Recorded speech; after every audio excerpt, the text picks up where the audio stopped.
Welcome back to another episode of the Casey Campbell Podcast. Casey Campbell with you, of course. We are pleased to be joined by Todd Sander, the head boys basketball coach at Northville. First off, thank you so much for joining us, and also congrats on the big win last night against Novi. Thanks, Casey. It's, when we scheduled this, I said, well, it'll be interesting to see how that game went Tuesday night. But no, appreciate you having me on. And it's always a little bit easier to get up when you beat your rival the night before. So it was a great night in the gym. It seemed a little odd. It was a Tuesday night. Typically that game's played on Friday. And I think it always should be, personally, all of the rivalry games. Yeah. And, it being the second division game of the year, it was kind of like, okay, here we go. But classic Northville Novi, close game. I mean, it was tied going into the fourth, and we were fortunate to make more plays in the fourth quarter. Yeah. So kind of going into that, coming off against a pretty good Novi team. I saw them. We were talking before we started recording. I saw them last week, and they're a good team. They were up on Brighton pretty early on, and then of course Brighton ended up winning the game. But it looks like Novi's going to be a tough team throughout the rest of the division. It'll be an interesting game when you guys go there in a few weeks. Kind of like I'm sure we've all been saying, in our division, there's literally no easy nights. I mean, when you look at the scores just through the first two nights of division play, for the most part, every game's close, and you're seeing wild finishes and wild endings. And yeah, no, teams are. I think there's going to be a lot of games that go into the fourth quarter where it's going to be decided or down in the last 4 minutes, and who either makes more mistakes or who either makes more big plays down the stretch are going to be the teams that come out on top. But I think there's going to be a ton of close games. Yeah, there is. Let's talk about your team for a second. Of course. It's been since the last time we talked before the season, it's been a couple games that you're kind of getting everybody back now. I know you had some tough losses early on in the year, but you really didn't have most of your squad because either they were battling injuries from football season or they were sick. I know the sick bug hit Northville. Just kind of talk about just battling through adversity in that beginning half of the season. Now you guys are kind of getting everybody back. Yeah, no, I think we've kind of found our way in the last 9 or 10 days. You kind of saw it start to, we had 4 practices last week before that Heartland game. And we walked out of the gym after a couple of those saying, okay, you can now kind of see some tangible progress where we went for a week or two where you'd walk out and I'd scratch my head and say, I don't know if we got any better tonight. And part of that was what you described. We've also kind of had to reinvent how we're playing right now compared to how we thought maybe we were going to play coming in, just because of what you said with the injuries and the illness. I think we've only had our full team together like 2 or 3 times, in 30 some practices. So it's been a challenge. It's been adversity. We scheduled a really tough December schedule intentionally.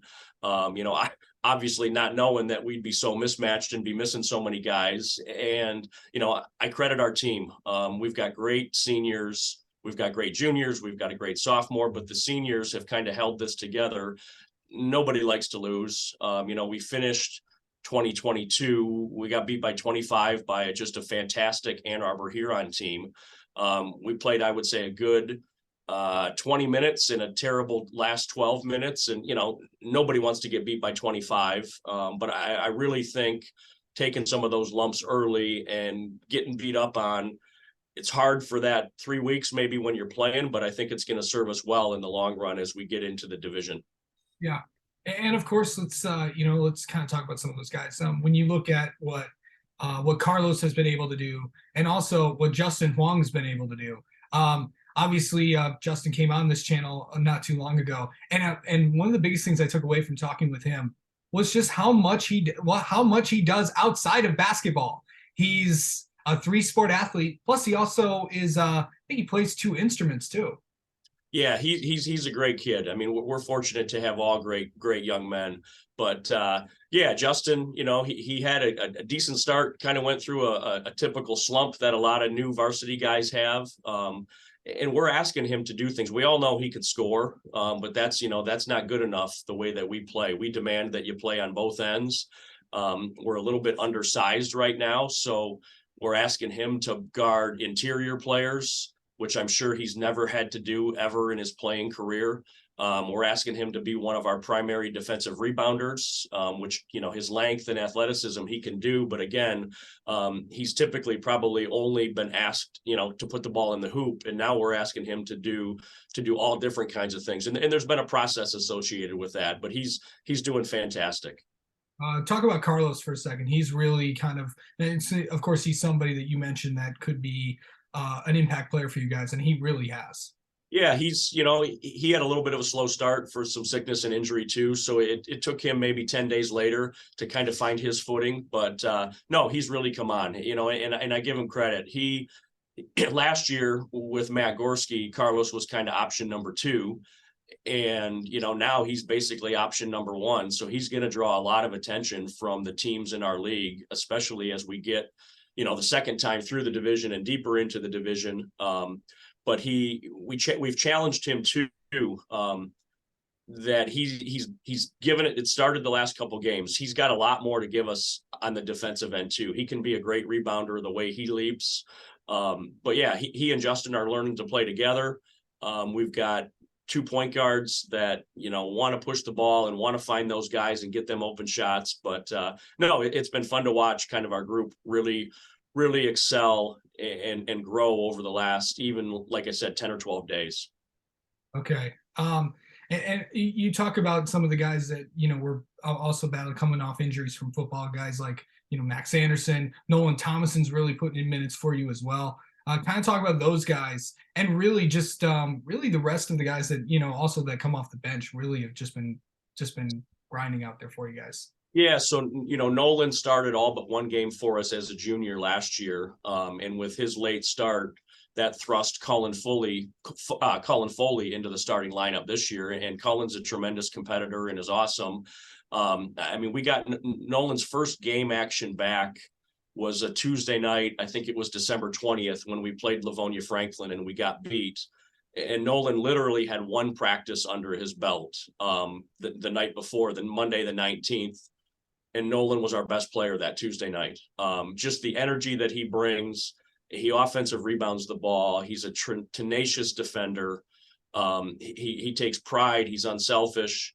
He plays way bigger than he is. So getting him back was a huge lift. He's back starting now, and Cullen's been coming off the bench, but we're figuring out a way to play them a lot together. So, they're not necessarily competing for minutes because they're playing a lot together in the backcourt. It's a blessing to have point guard 1 and point guard 2, even though they might be a different number the way that we play. But Max has been battling injuries most of this football season. Coming into the basketball season, he's been hobbled. He had a slower start than he would have liked, but was absolutely fantastic in our game last night. He had 8 huge points against Novi, and with Carlos and Justin going to draw a lot of the attention. Max is going to be a guy that can step up to score, but the way he sees the floor and understands the game, he's great at setting up his teammates for scores too. Yeah. So going into this game against a pretty tough Brighton team coming in, and of course they're coming off a loss last night against Howell in overtime. I'm pretty sure you've gotten a chance to take a look at them on film yourself. What impresses you about them? Because to me, they're right near the top. There's so many of us that are going to be fighting it out for the division. They've got just as good a chance to win it as anybody does. To me, they have 2 legitimate scores as well. Obviously in Tomasi and in Millington, Parker, I think it is, or Edison. But he's, they're both very skilled, but you can't forget about, to me, what gives them an advantage is you can't forget about their support guys. It's not like you can just focus on these 2 and help off or leave other guys, because they've got other weapons and other role players that can punish you if you do that. Coach Grice does a great job. So, he's going to be game plan for us. And I know he's seen us already a couple times. But, as we're talking about our guys too, and I think him, Angelo Rodriguez played football for us and had a great football season and has just, he's had a terrific start. Now we're almost halfway through the season, but, Angelo for a long time has probably been our most consistent guy. I mean, we're playing him as an interior player right now. He's playing our 4 spot, which you look at Angelo and you think, are these guys crazy? But you know, Angelo will literally do whatever he can to help our team get better. Yeah. And then just really kind of coming into the, you know, the next few weeks, I know you got some pretty tough games coming up right after Brighton as well. Yeah, we, you know, there's no easy ones, like everybody says. We've been telling our guys, you know, we can't look ahead, we can't peek ahead. We kind of have a mantra right now that the most important game is the next game. And going to Brighton is going to be tough. A Friday night in Brighton, I'm sure they'll have good energy in the gym. Then Tuesday night, we go on the road to Salem, who, you know, had a big win over Plymouth in the opener.